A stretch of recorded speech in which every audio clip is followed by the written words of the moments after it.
Bonjour à tous. Merci. Voilà, donc certains d'entre vous savent que j'ai une double formation, à la fois de pasteur et de forestier, et donc vous comprendrez le choix de ce jour. Je vous propose de partir à la découverte dite de la fable des arbres, ou parabole des arbres. Voilà, plusieurs appellations, ou sous forme plus longue, la parabole des arbres assemblés pour élire un roi ou chercher un roi. Ou encore, un titre plus abscon, c'est-à-dire moins clair, Apologue de Jotham. C'est le titre dans la seconde. Donc, si tout le monde sait ce qu'est un apologue, voilà. Alors, je vous lis ce passage qui se trouve dans le livre des Juges, au chapitre 8, versets 8 à 15. Les arbres partirent pour aller oindre un roi et le mettre à leur tête. Ils dirent à l'olivier : « Règne sur nous ». Mais l'olivier leur répondit : « Renoncerai-je à mon huile qui m'assure les hommages de Dieu et des hommes pour aller planer sur les arbres ?» Et les arbres dirent au figuier : « Viens, toi, règne sur nous ». Mais le figuier leur répondit : « Renoncerai-je à ma douceur et à mon excellent fruit pour aller planer sur les arbres ?» Et les arbres dirent à la vigne : « Viens, toi, règne sur nous. » Mais la vigne leur répondit : « Renoncerai-je à mon vin qui réjouit Dieu et les hommes pour aller planer sur les arbres ?» Alors tous les arbres dirent au buisson d'épines : « Viens, toi, règne sur nous. » Et le buisson d'épines répondit aux arbres : « Si c'est de bonne foi que vous voulez moindre pour votre roi, venez, réfugiez-vous sous mon ombrage, sinon un feu sortira du buisson d'épines et dévorera les cèdres du Liban. » Voilà. Alors, je ne sais pas si vous la découvrez, mais moi, il n'y a pas très longtemps que je l'ai découverte. Enfin, j'avais dû la lire autrefois, mais voilà, ça semble assez étrange. Ah, donc d'abord le contexte, c'est comme toujours dans un texte biblique, le contexte. Le récit se situe donc dans le livre des Juges, une période trouble de l'histoire du peuple hébreu. Après sa sortie d'Égypte, le peuple s'est installé en Canaan, où il doit encore trouver sa place au milieu d'autres peuples. Israël est alors constitué en tribus, mais n'a pas encore de référence et de cohésion sociale. Surgissent quelques problèmes de taille, le rapport aux populations locales déjà présentes, et surtout le danger de voir les Hébreux se tourner vers les dieux, les idoles, les dieux avec un X, nombreux, polythéistes de ces populations présentes. À cause de cela, des chefs sont désignés, ils vont être appelés les juges. Ils ont autorité pour diriger le peuple sur le plan social, juridique, voire aussi religieux. Mais cette gouvernance semble insuffisante. Certains pensent qu'ils auraient besoin d'un roi, à l'instar de toutes les autres nations voisines qui elles-mêmes ont un roi. Mais cette idée n'est pas anodine, car un roi, c'est aussi, il peut le devenir, un dieu, ou presque un dieu, car il a tous les pouvoirs. Ces rois qui avaient parfois des attributs divins.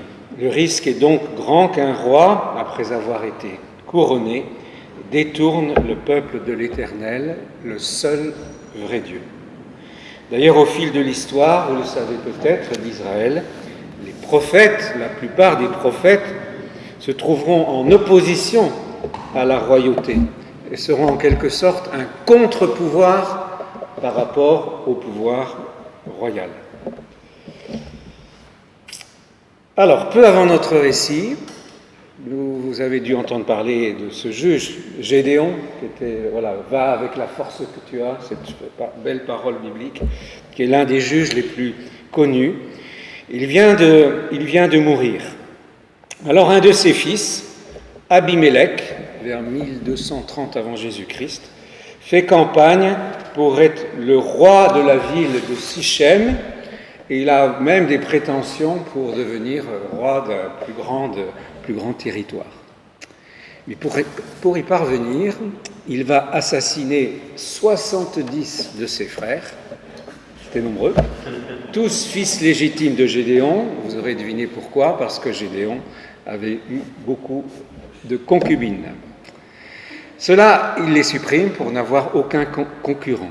Un seul réchappe, Yotam, qui se cache, et c'est lui qui va raconter aux anciens cette fable des arbres avant de s'enfuir, loin de son cruel et dangereux frère, bien sûr. Alors plutôt que de s'en prendre directement à Sichem, à la population de Sichem et à son frère, plutôt que de s'adresser à eux au risque d'en mourir, il délivre cette fable, nous dit-on, du haut du mont Garizim, le mont Garizim dont on parlera ensuite lorsqu'il sera question de la Samaritaine. Alors, avant de chercher à interpréter cette fable et en comprendre le sens, quelques questions et remarques. La première, pas étonnante, les arbres, c'est en ce sens pour moi que ça parle beaucoup, sont toujours comparés, très souvent, à des êtres humains. Ce n'est pas la première fois. Le psaume 1, heureux l'homme qui écoute les voix de Dieu ou qui médite la voix de Dieu, il est comme un arbre planté près d'un courant d'eau dont les racines sont profondes et qui donnent des fruits. Et vous savez aussi, dans le Nouveau Testament, Jésus va souvent reprendre l'arbre comme l'image de l'être humain, du croyant, qui doit donner du fruit, qui doit le figuier stérile, voilà plusieurs fois des paraboles, des métaphores. Alors c'est plus des métaphores parce que c'est juste une comparaison, mais pas plus, c'est pas forcément une histoire comme la fable. Deuxième question qui, dans une approche luthéro-réformée, est essentielle quand on lit un texte biblique, c'est quel est le genre littéraire entre une prière, une exhortation, une histoire, une parabole, tout ça est très différent, donc savoir quel est le genre. Alors, c'est un genre littéraire en fait très curieux, parce qu'on l'appelle la fable, et ça nous renvoie aux fables de La Fontaine.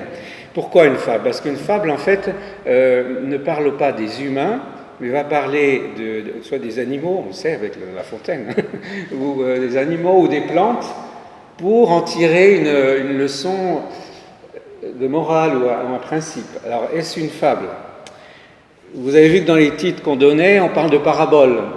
Pourtant, les paraboles, c'est quand même assez particulier, puisque les paraboles sont souvent, quand même, il est question de personnes humaines, et c'est toute une histoire de relations humaines, où souvent on a l'image de Dieu ou d'un personnage qui joue le rôle de Dieu et qui va nous parler des relations à avoir entre les humains et entre Dieu et les humains, ce qui n'est pas forcément le cas. Est-ce que c'est une allégorie ?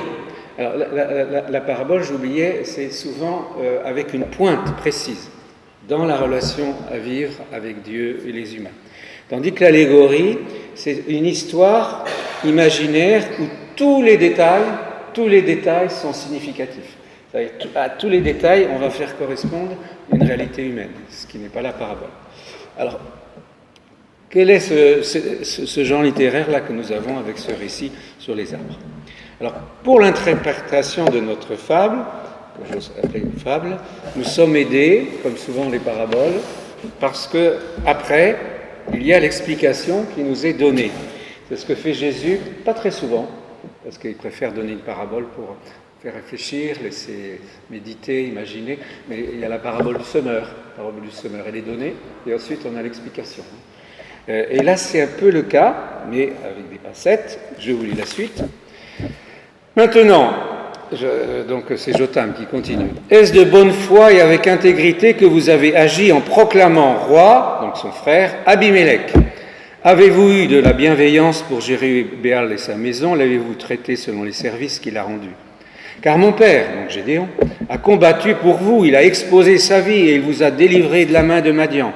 Et vous vous êtes levé contre la maison de mon père, vous avez tué ses fils, 70 hommes sur une même pierre, et vous avez proclamé roi sur les habitants de Sichem, Abimélec, fils de la servante, parce qu'il était votre frère. » Et voilà, il continue et il fait donc le lien clairement avec Abimélec, son frère, qui est devenu roi. Donc, je trace avec vous deux interprétations possibles. Dans un contexte immédiat que le texte nous donne, c'est une critique ironique et satirique de la situation que vit Sichem, la ville de Sichem.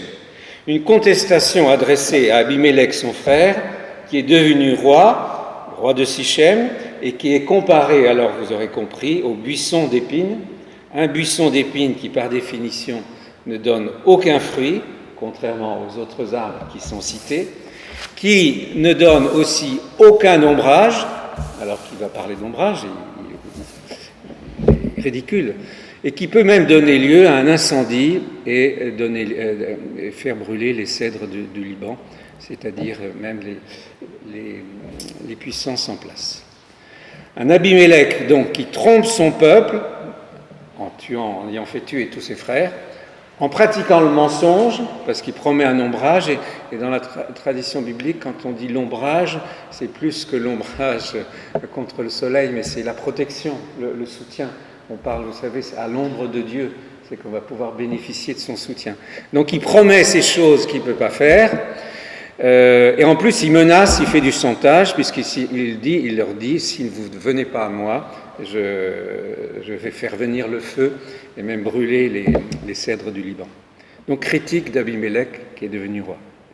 Critique aussi du comportement des habitants de Sichem, identifiés tous à ces arbres qui ont placé sur le trône Abimélec, comparé à ce buisson ardent, qui est le pire de tous, le plus incapable par rapport aux autres, qui précèdent l'olivier, le figuier, la vigne, qui eux donnent des fruits utiles et profitables. Mais ayant dit cela, on a du mal à comprendre le reste, c'est-à-dire surtout la référence à ces trois autres arbres, bons arbres. Qui sont-ils ? À quoi correspondent ces trois arbres précédents que sont l'olivier, la figuier et la vigne ? À quoi correspondent-ils ?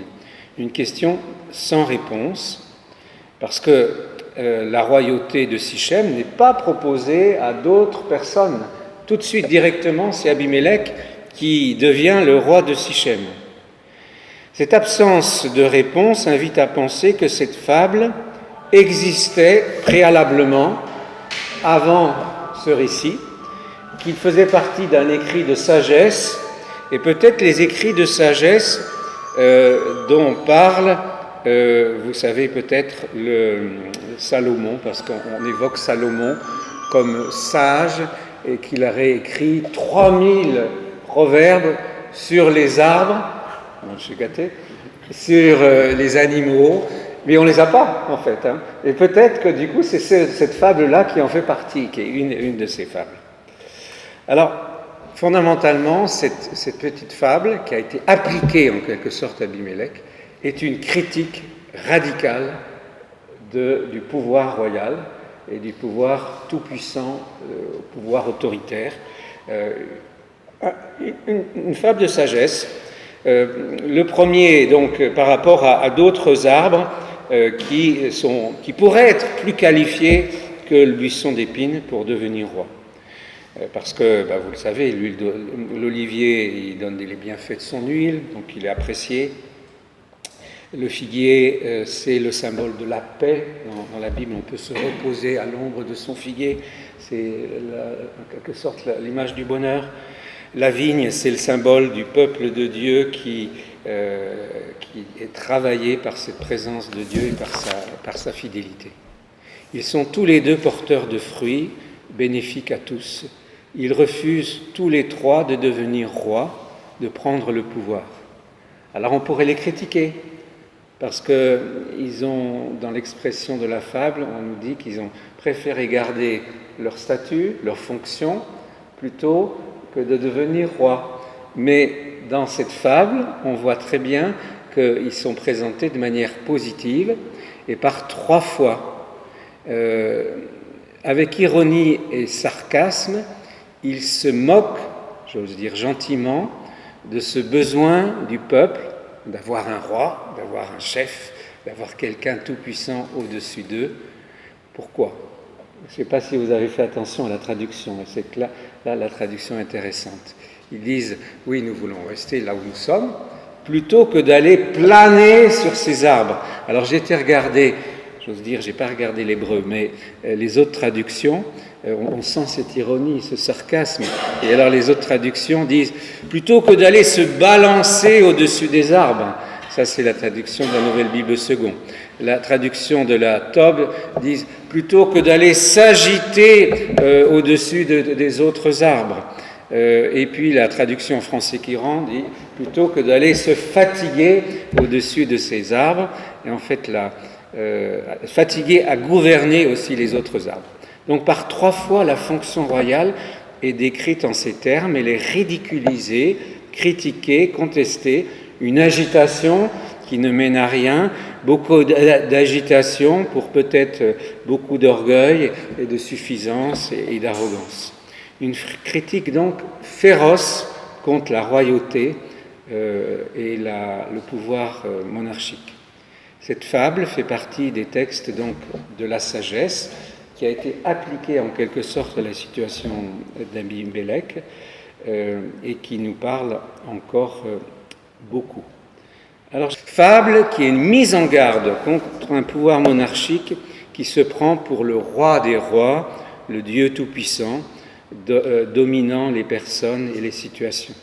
Critique donc d'un pouvoir totalitaire, autoritaire, soumettant les humains à ses desiderata.